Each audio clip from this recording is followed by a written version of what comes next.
So the device in my hand is a Z1, and for changing the battery in this remote, first you must turn off this AC.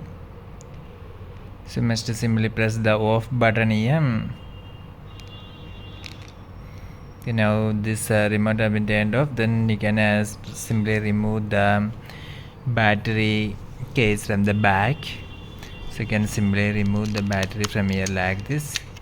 Now you can see that this is the battery used. So we can replace the batteries after removing from here. So after reinserting a type of batteries, you must simply note that this is the positive side and this is the negative side. So for this a type of batteries, you must simply insert this negative portion touching the spring like this. You must simply insert like this. And for the second one, I must insert in the opposite direction like this.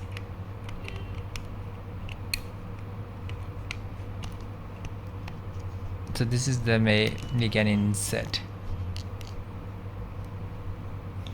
After that we can close the tank. So now we have successfully reinserted the batteries. Then you can simply turn on. Hope this video helps you. For more video updates like this, subscribe and stay with Engineers Online. Thank you.